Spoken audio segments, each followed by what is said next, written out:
বুড়ি, তুমি দুটো নাও। নিকুতি করেছে তোর দিনে। আমাদেরকে বোকা মনে হয়? সারা জীবন বাচ্চাদের খাবার চুরি চুরি করে খেয়ে আজ একটা করে হাতে ডিম ধরে দিলে সবাই মেনে নেবে। তোমাদেরও দোষ আছে, তোমাদের ছেলেপিলের হক মেরে খাচ্ছে, তোমরা কিছু বলতে পারো না। ঘর, তুই কোথায় যাচ্ছিস? আমি একটু বাথরুমে যাচ্ছি। ওদিকে বাথরুম কোথায় আছে? এদিকে ঘর। চালাকি করার না, ভিডিও সাহেব আসবে, মীমাংসা হবে, তারপর এখান থেকে যাবি, নাহলে ঠ্যাং কেটে দেব। বাহ, আমি মেয়ে পেয়ে গেছি। এই মেয়ের সাথে আমার লাতির বিয়ে দেবো। পারলে এই মেয়েই পারবি বৌমার সাথে টক্কর দিতে।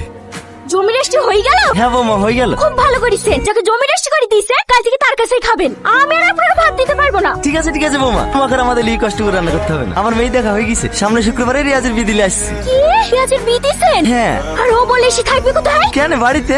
আমি এসব মেনে নিতে পারবো না। বিয়ে দিলে দেন গা, আমার বাড়িতে উঠতে দেবো না। তুমি বাড়ি কোথায় পেলি বৌমা? আমি এখনো মরিনি। এইটা তোমার মামি শাশুড়ি, সালাম করো। থাক, লাগবে না।